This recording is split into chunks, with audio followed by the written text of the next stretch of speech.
عجب دی چې یو سړی د 100 کالو وینه یو چاته بخښي، د 100 کالو د کور خرابېدل چاته بخښي، د 100 کالو د عیال ټوټه ټوټه کېدل چاته بخښي، د 100 کالو د وطن ورانېدل، چاپې وهل، کورونه خرابول، په اور سوځول، هډوکي یې په تبر ور وهل، هر څه عذاب چې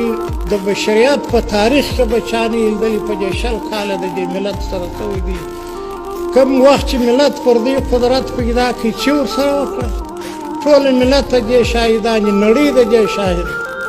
ملت مسلمانانو امارت اسلامي دې ته بخشش وکړي، حق نو زه دې ته دا وایم چې لږ فکر وکړي. افغانستان د ټولو کور دی، افغانستان په عفو کې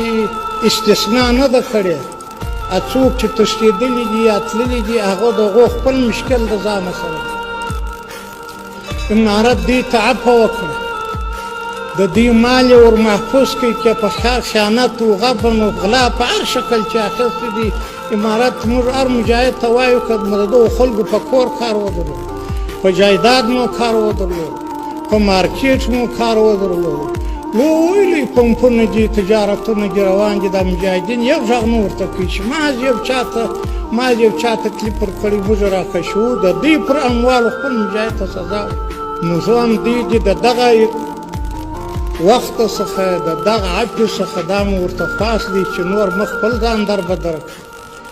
چې 100 کاله د دنیا طاقتونه در سره وه، هېڅ ګټه یې نه وکړه، بېرته ورک شوې د ملک.